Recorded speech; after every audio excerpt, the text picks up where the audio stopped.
Ya, umat paroki Santa Maria Palu yang terkasih, salam sejahtera untuk kita sekalian. Salam. Kita bertemu secara spesial di paroki kita, paroki Santa Maria Palu. Seperti yang kita ketahui bahwa kita ada pastor paroki yang baru di paroki Santa Maria Palu. Seperti yang terjadi serah terima pada tanggal 2 Oktober 2022 yang lalu di misa yang kedua di dalam gereja.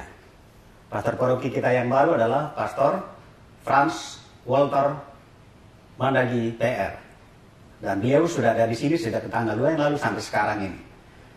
Nah, berkaitan dengan beliau berada di paroki kita, paroki Santa Maria Palu, tentu saja kami juga mencoba berdialog, berdiskusi, atau sharing dengan beliau yang saat sekarang ini berada di paroki Santa Maria. Mungkin juga umat paroki Santa Maria belum banyak mengenal siapakah Pastor Franz ini. Dan kami mencoba berdiskusi, berdialog dengan beliau pada kesempatan hari ini dalam acara Ngoni. Ngoni itu ngobrol rohani, yang juga ada episode sebelumnya. Dan episode hari ini adalah hanya melanjutkan episode sebelumnya tentang Ngoni, ngobrol rohani. Dan kebetulan temanya adalah bertemu dengan pastor paroki kita yang baru, Pastor Franz Walter Mandagi PR. Pastor, apa kabar Pastor? Selamat baik. Iya, senang sekali Pastor karena saya dan juga Pastor sangat muda. Jadi ya kemudian enjoy. Dan ini Pastor, kita yang pertama adalah tentang profilnya Pastor. Profil Pastor, apa sih yang mau diceritakan profil pada umumnya? Kita tidak mundur tentang SD SMP-nya, tidak. Tetapi profil yang kita mau dari Pastor ini, Pastor Franz adalah di dalam satu keluarga Pastor itu, Pastor Franz itu ada berapa orang bersaudara? Kemudian adakah di antara sekian bersaudara itu ada jugakah yang ke kaum berjubah selain Pastor Franz, atau Pastor Franz saja yang tertarik ke kaum berjubah, lalu yang lain-lain kemana-mana saja?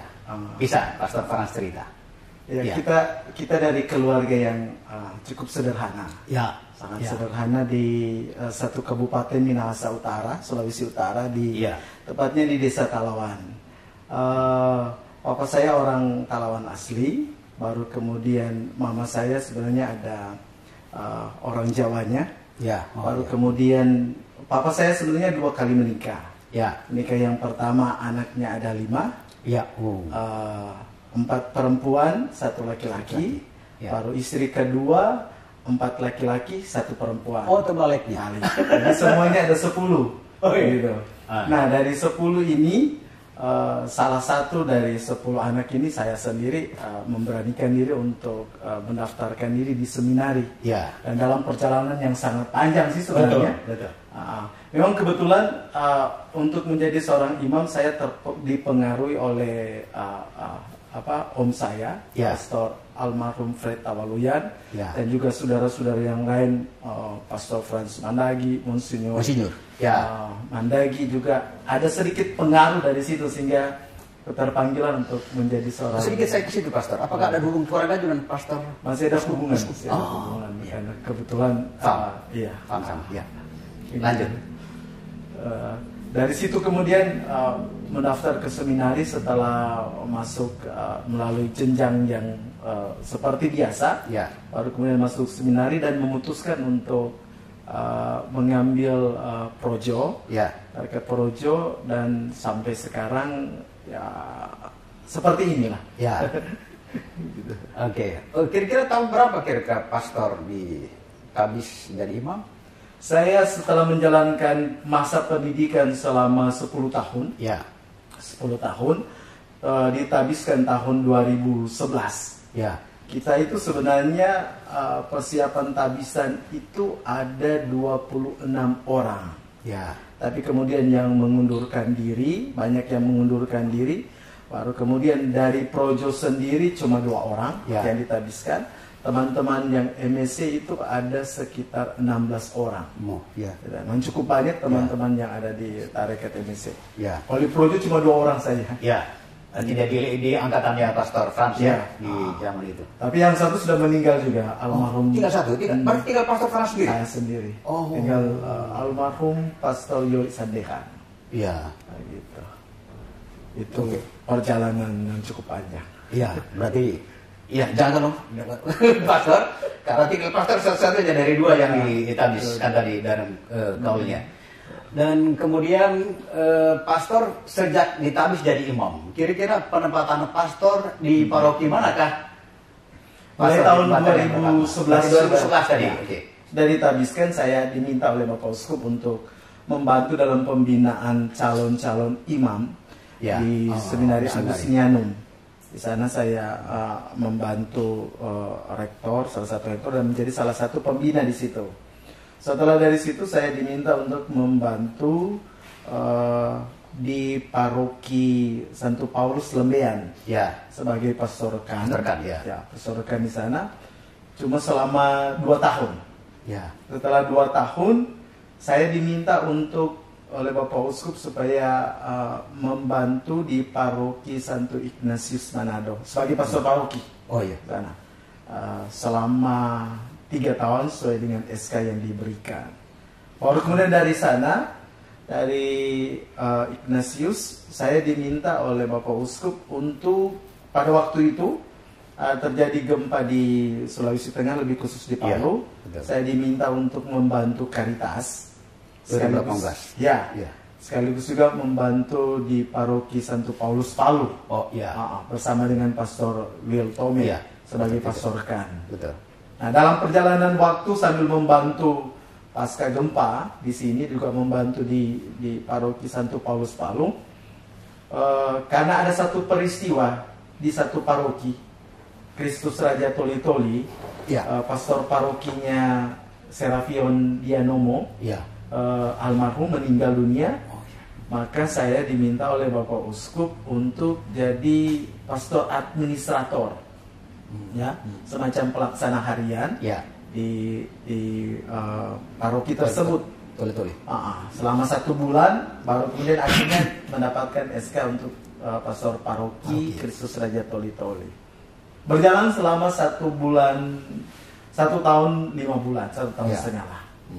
Nah, perjalanan itu juga bersama dengan umat di sana, dan akhirnya Bapak Uskup meminta saya untuk datang ke paroki Santa Maria Palu untuk menggantikan Pastor Jeffrey yang memang SK-nya sudah habis waktunya. Makanya saya diminta untuk datang ke paroki ini untuk mempersiapkan berbagai macam hal yang dipercakapkan dengan Bapak Uskup untuk persiapan-persiapan ke depan, lebih khusus untuk paroki ini. Sampai sekarang ada di paroki ini. Kami juga welcome dengan Pastor dari sini. Iya, menarik tadi Pastor. Kemudian berarti perjalanan Pastor Frans dari paroki Toli-Toli, paroki apa namanya Pastor? Kristus Raja. Kristus Raja, ya Pastor. Paroki Kristus Raja Toli-Toli.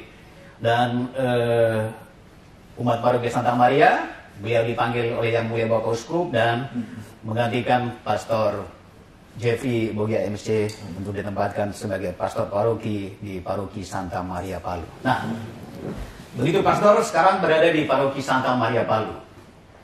Terus terang umat sangat antusias. Tetapi hal yang menarik adalah apa gambarannya bahwa Pastor Frans sangat antusias umat di sini. Yang pertama adalah pesta sambut yang berada di aula itu. Karena kami juga sebagai panitia mentargetkan waktu itu adalah 800 sekian kursi kita sewa. Bahkan ada yang lain mengatakan percuma siap kursi begitu banyak. Tetapi apa yang terjadi? Bahkan kursi itu lebih tidak. Kursi itu sedikit persediaannya. Kursi-kursi yang rusak di sini terpaksa dipakai. Artinya ini adalah gambaran bahwa kami juga sebagai panitia waktu itu adalah merasa happy, senang, karena antusiasme umat untuk mengikuti acara pisah sambut itu di aula atas kepergian dua pastor, Pastor Ahmad dan Pastor Epi, dan selamat datang kepada Pastor Frans. Ada kesan Pastor Frans ya, dengan acara itu? Saya sungguh sangat bersyukur ya. Bersyukur dalam arti ini. Waktu acara pisah sambut tuh saya bilang wow, luar biasa. Betul. Umat yang datang menyambut dan mengantar pastor yang lama dan pastor paroki yang luar biasa, pastor paroki yang baru masuk itu luar biasa. Kehadiran umat memberi arti dan tanda bahwa ada dukungan yang luar biasa. Ada ucapan terima kasih kepada pastor sebelumnya. Ada katakanlah welcome bagi pastor yang baru. Itu hal yang luar biasa. Nah, ini yang membuat saya semakin bersemangat untuk hadir dan hidup bersama-sama berpastoral di tempat ini untuk merencanakan hal-hal besar. Dan hal-hal besar itu ya dimulai dari kita harus sama-sama berada, melihat tantangan-tantangan ke depan supaya kita bisa berjalan bersama-sama. Kehadiran umat itu membawa situasi hati gembira, senang, bahwa umat menerima dengan luar biasa. Itu dari pandangan saya melihat peristiwa hari itu. Betul. Nah, itu berkelanjutan itu Pastor. Dari pisah sambut di aula, kemudian sudah 2 minggu Pastor berada di sini. Misa pertama minggu kemarin hampir sama, tidak ada bedanya. Hampir sama dengan jumlah umat sebelumnya. Jadi jumlah volume umat itu bisa tergambar adalah bisa juga dari hosti, berapa hosti yang terbagi dan seterusnya. Saya kira sama misa pertama, misa kedua, misa yang ketiga. Artinya soal antusiasme umat yang hadir dalam misa hari Minggu. Nah, kemudian ketika pastor juga berada di sini sebagai pastor paroki, satu. Yang kedua, belum ada pastor rekan.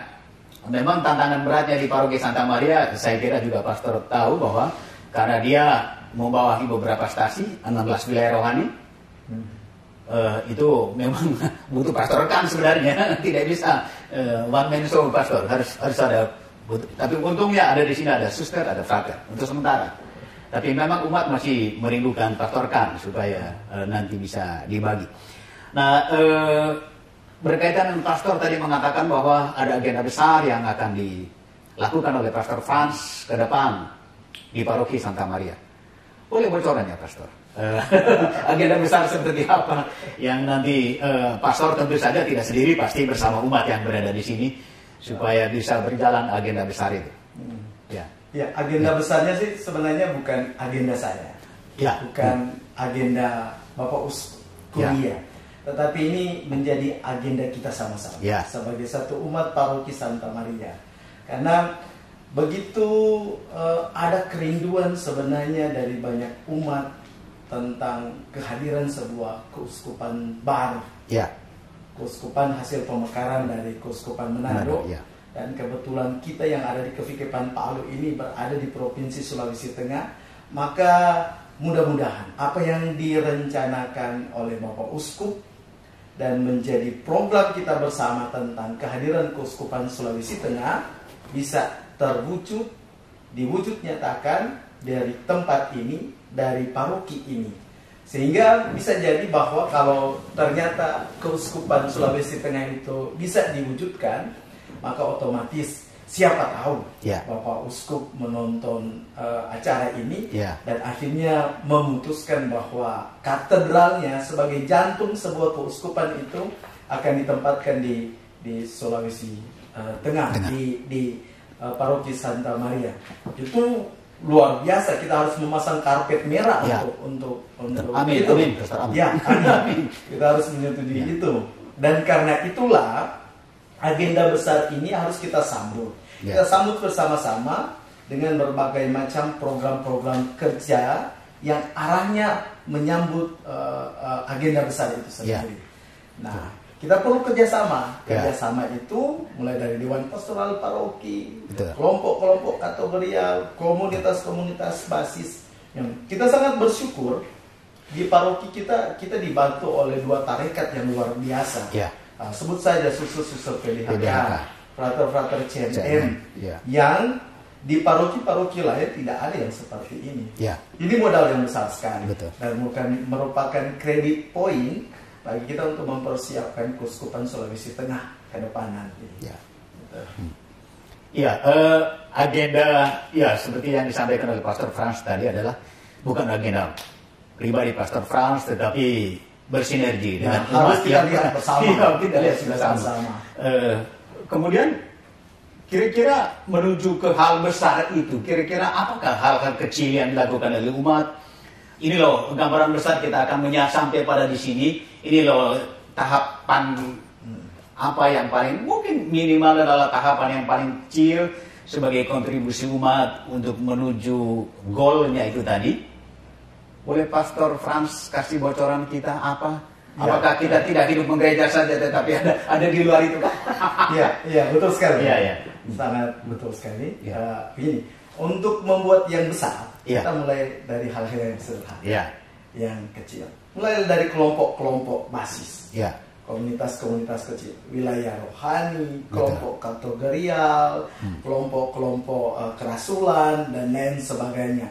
Dengan menggerakkan mereka, baru kemudian memfasilitasi mereka, memberikan ruang panggung bagi mereka untuk mengembangkan berbagai macam potensi-potensi yang ada. Maka sebenarnya kita mulai mempersiapkan sumber daya manusia yang nanti akan dipakai pada waktu persiapan keuskupan nanti. Nah, sumber daya manusia, hal-hal kecil, hal-hal sederhana, aktif di wilayah rohani, aktif di kelompok-kelompok kategorial. Jangan cuma datang, orang Manado bilang cuma datang di gereja lalu pulang dan tidak punya ada rasa sense of belonging, rasa memiliki. Ini gereja saya yang sebentar lagi akan jadi sebuah keuskupan, maka saya akan berusaha untuk menjadikan gereja itu adalah milik saya. Saya harus bertanggung jawab, melakukan hal-hal yang sederhana, mulai dari hal-hal kecil, memperhatikan kebersihan, memperhatikan liturgi, tanggung jawab sebagai lektor, pemasmur dan lain sebagainya. Banyak hal sebenarnya yang bisa kita buat. Yang penting bahwa ke depan nanti kita akan berusaha untuk memperkuat sumber daya manusia, memperkuat sumber daya iman, memperkokoh iman kita, membuat dia berakar sungguh-sungguh, sehingga goncangan-goncangan apapun dari luar kita tetap kuat, kita tetap menunjukkan sebagai Katolik sejati. Nah, kalau itu sudah menjadi mengakar, maka akan menjadi kredit poin untuk Keuskupan Sulawesi Tengah nanti. Dan mungkin ada orang juga punya kemampuan dana, yang punya uang dan lain sebagainya. Kita bisa membantu untuk kebutuhan-kebutuhan pembangunan secara fisik dan lain sebagainya. Banyak hal yang bisa kita buat sebenarnya. Memang yang diperlukan sekarang adalah program-program yang nyata bersama dengan Dewan Pastoral Paroki, dengan kelompok kategorial untuk membuat hal-hal yang sederhana itu menjadi besar. Gitu. Nah, misalnya begini, minggu yang lalu saya kebetulan menghubungi Monsinyur Pit, Monsinyur Semarang, dalam rangka untuk memperkuat iman kekatolikan kita. Karena Monsinyur itu hebat sekali dalam mempertanggungjawabkan iman Katolik. Bukunya yang luar biasa tentang umat bertanya, Romo menjawab. Itu bukunya kan. Saya sudah menghubungi dia sudah oke untuk tahun 2023. Itu salah satu program untuk memperkuat iman kekatolikan kita dengan kehadiran uskup, dengan semacam KKR lah, kita bisa memperkuat iman kita. Banyak lagi program-program yang bisa kita bicarakan nanti ke depan. Tapi intinya bahwa itu semua dibuat dalam rangka menyambut kehadiran kedatangan Keuskupan Sulawesi Tengah. Betul. Ya, menarik tadi yang disampaikan Pastor Frans adalah tentang, walaupun itu juga sudah berjalan selama ini di wilayah rohani, tentang kemampuan memimpin, Ya, umat wilayah rohani itu berjalan, ya, tetapi belum tatarannya masih dalam proses memang waktu itu. Kemudian juga saat sekarang ini kategorian juga sedang berjalan, kemudian wilayah-wilayah rohani juga berjalan seperti saat sekarang ini bulan Rosario berjalan. Ada hal menarik di wilayah rohani dalam bulan Rosario kalau boleh dipimpin anak-anak muda. Ya, itu saya senang sekali. Karena beberapa 2 minggu sesudah saya ada di tempat ini, di paroki ini, dalam kunjungan ke wilayah-wilayah rohani, hal yang luar biasa adalah beberapa wilayah rohani saya menemukan pemimpin ibadat Rosario-nya adalah anak-anak. Ya. Nah, ini modal yang sangat luar biasa sekali. Betul. Nah, saya lihat langsung memang banyak anak-anak yang menjadi pemimpin doa makan, ibadat Rosario-nya, jadi MC-nya. Jadi itu luar biasa. Betul. Ya, menarik itu Pastor Fanas. Memang kenapa anak-anak itu kemarin memang antusiasme juga dari orang tua. Kemudian yang kesatu adalah kalau anak-anaknya datang, ada yang memimpin, minimal orang tuanya pasti. Berarti itu mendampingi anaknya, karena rasa kepercayaan diri anak itu kalau ada orang tuanya juga di situ. Nah, itu yang terbawa. Kemudian bahkan di berikutnya lagi adalah penanggung jawab. Ada orang tua semua di situ. Tapi pemimpin ibadah atau pemimpin luar sana itu anak-anak. Tapi di kolom sebelahnya ada lagi penanggung jawab. Antisipasi kalau ini anak bermasalah atau tidak berhalangan hadir, maka orang tua ini yang memimpin. Itu jadinya. Kita singgung tadi hal itu, Pastor. Itu kan pembinaan iman tadi, sumber daya manusia. Walaupun Pastor tadi sudah menyebutkan bahwa agenda itu adalah misalnya infrastruktur, itu Pastor belum singgung. Kira-kira menuju ke keuskupan itu infrastruktur seperti apa? Rencana itu besar seperti apa yang kita buat, tahun pertama kita buat apakah, tahun kedua, dan kira-kira Pastor, walaupun memang tidak bisa ditargetkan pada tahun sekian, atau kalau memang Pastor bisa mencapai itu bahwa tahun sekian harus sudah heal, berarti supaya kita juga dikasih motivasi buat umat juga bergerak loh, ayo kita tidak saatnya lagi bertidur. Silakan Pastor. Yang pertama, hal yang baik dan bagus yang ada di paroki kita, bahwa kita punya aset-aset milik paroki, milik keuskupan yang katakanlah tidur, yang tidak diberdayakan. Betul. Nah, ini saatnya kita memberdayakan itu. Tanah kita yang begitu cukup banyak, kita berdayakan untuk menjadi unit-unit usaha, supaya paroki kita kelihatan memang menjadi paroki yang mandiri dengan usaha-usaha yang ada. Betul. Memang paroki kita adalah paroki mandiri, tapi alangkah baiknya kita menggunakan fasilitas-fasilitas sumber daya yang ada, yang kita miliki untuk menjadi unit-unit usaha yang bisa dikembangkan. Betul. Baru kemudian yang kedua adalah kita akan merenovasi gereja kita agar bisa kelihatan wow, secara fisik, supaya gereja ini. Supaya kelihatan seperti katakanlah katedral mini. Amin. Pelan-pelan menjadi inilah katedralnya. Betul. Itu secara fisik tentu. Tadi kita sudah bicarakan tentang persiapan imannya, persiapan manusiawinya, sekarang sedang persiapan fisik. Kemudian tempat-tempat rekoneksi, misalnya yang ada sekarang ada di Paulo, yang dikelola oleh suster. Bagaimana caranya mengembangkan itu? Bagaimana itu menjadi satu fasilitas untuk kebutuhan-kebutuhan rohani. Betul. Iman umat, tempat orang berekoleksi, tempat orang untuk menemukan pendalaman-pendalaman iman. Maka diperlukanlah fasilitas-fasilitas pendukung untuk kebutuhan-kebutuhan seperti itu. Nah, sekarang hal yang luar biasa adalah kita coba melirik anak muda. Nah, syukur bahwa sekarang sementara dibangun namanya Catholic Youth Center. Yang sebenarnya sasarannya adalah seluruh anak muda. Di sini sudah ada OMK, KMK, Pemuda Katolik, PMKRI, kemudian apalagi yang kelompok-kelompok anak muda yang bisa kita tarik mereka untuk ikut dalam perjalanan sejarah panjang mewujudkan keuskupan Sulawesi Tengah. Catholic Youth Center adalah bangunan secara fisik yang dipersiapkan untuk memfasilitasi kebutuhan pengembangan dan pelatihan bagi anak muda supaya mereka bisa difasilitasi, diberdayakan, dan mudah-mudahan dari mereka lah kemungkinan berapa puluh tahun ke depan yang akan jadi Dewan Pastoral Paroki, yang akan jadi ketua wilayah rohani. Nah, itu semua kita persiapkan. Memang step by step, tidak mungkin kita bisa langsung. Betul, butuh proses. Ya, itu Pastor. Ini kan ada di depan mata kita. Itu tadi, Pastor, menarik adalah harus ada gambaran bahwa Gereja Santa Maria dalam posturnya harus sudah bisa kelihatan katedral. Apakah katedral minikah atau memang katedral? Itu kan butuh proses ke depan. Ada beberapa pinggiran di stasi, misalnya stasi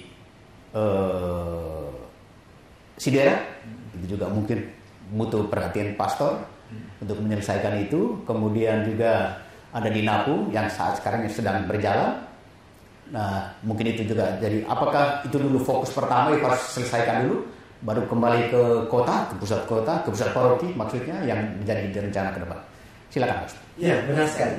Jadi apa yang sudah direncanakan dan sudah dimulai sebenarnya dari pastor paroki sebelumnya, itu kita lanjutkan supaya kita fokus mengerjakan apa yang sudah dimulai, apa yang sudah hampir selesai itu diselesaikan. Ketika semuanya selesai, baru kita beralih fokus pada hal yang lain. Betul. Apa yang sudah dibuat seperti di yang di Napu itu dan beberapa stasi-stasi yang sudah dimulai dari Pastor Jeffrey, Pastor Anis, itu kita fokus untuk selesaikan itu semua. Sambil kemudian mempersiapkan hal-hal yang untuk ke depan. Intinya bahwa kita tidak bisa sekali buat apa yang kita sudah pikirkan, yang semua gereja yang sudah ada. Tapi kita pelan-pelan, step by step, satu-satu, dan apa yang sudah dimulai pasti kita akan coba selesaikan. Dan beberapa memang unit-unit usaha memang akan kita buat untuk mendukung kegiatan-kegiatan pembangunan gereja, supaya tidak terlalu membebani umat. Kalau kita punya usaha-usaha mandiri yang menghasilkan uang yang bisa digunakan untuk kebutuhan pembinaan iman, pembangunan fisik dan lain sebagainya. Tapi teknisnya nanti pasti pastor akan berdiskusi dengan itu pasti korbit aset. itu harus saya sudah menulis beberapa hal penting dan memang satu waktu nanti kita akan rapat secara umum dan akan dilemparkan kepada ketua-ketua wilayah rohani yang sudah didahului dengan rapat intern Dewan Pastoral Paroki inti untuk menyampaikan hal-hal penting itu. Program-program ke depan dan kira-kira rencana-rencana ke depan apa yang akan kita buat gitu. Setelah dirapatkan di Dewan Pastoral Inti bersama dengan penasehat, baru kita sama-sama lemparkan kepada ketua-ketua wilayah rohani, dipikirkan bersama-sama, dijalankan bersama-sama, baru kemudian kita action. Nggak perlu tunda. Kalau kita sudah sepakat, kalau kita sudah merencanakannya, kita tinggal action saja. Oke, Pastor. Mungkin terakhir, Pastor. Harapan apa yang Pastor sampaikan untuk umat wilayah rohani, umat paroki Santa Maria Palu? Di antara gagasan-gagasan besar tadi, SDM, kemudian juga infrastruktur. Adakah harapan-harapan yang disampaikan oleh Pastor Frans khususnya untuk umat paroki Santa Maria plus stasinya 16 stasi itu? Silakan. Ini semacam closing statement dari Pastor. Silakan. Umat yang terkasih, ada agenda yang besar, yang luar biasa yang direncanakan oleh Bapak Uskup Kuria dan menjadi agenda kita bersama sebenarnya. Satu hal yang paling penting yang perlu kita lakukan sekarang adalah kita perlu bergandengan tangan. Kita perlu kerjasama antara satu dengan yang lain untuk mewujudkan cita-cita yang luar biasa ini. Karena hanya lewat kerjasama, bergandengan tangan, dan dalam semangat doa kita akan mampu mewujudkan itu. Nah, oleh karena itu saya mengajak kita semua untuk mari kita memulai itu. Mulai dari keluarga kita, dari komunitas-komunitas kita, kelompok kategorial, stasi, dewan pastoral paroki, kelompok hidup bakti, dan lain sebagainya, dengan cara mulai bekerja sama satu dengan yang lain, dengan berbagai macam cara bisa kita buat untuk mewujudkan itu. Perlu ada semangat, perlu ada action, dan perlu ada kerja keras. Terima kasih. Terima kasih. Umat Paroki Santa Maria Palu, demikian dialog kami antara Pastor Paroki, Pastor Franz Walter Mandagi PR, dan beliau sudah menyampaikan banyak hal tentang rencana ke depan, dan apa yang sudah kita laksanakan selama ini kalau boleh terus itu berjalan, sambil kita nanti akan memikul tanggung jawab yang baru, karena kita dinakodai Pastor Franz, kira-kira apa yang bisa kita pikul agar goal kita sama-sama bisa tercapai, yaitu Paroki Santa Maria atau khususnya Sulawesi Tengah akan berdiri keuskupan baru di sini. Amin. Bapak Ibu, terima kasih dan sampai jumpa pada episode yang akan datang. Terima kasih, Pastor. Sampai kita bertemu juga, mungkin ada nanti tema-tema yang lain juga akan kita diskusi dengan Pastor. Terima kasih. Terima kasih. Terima kasih. Bapak Ibu umat yang terkasih, terima kasih. Sampai jumpa.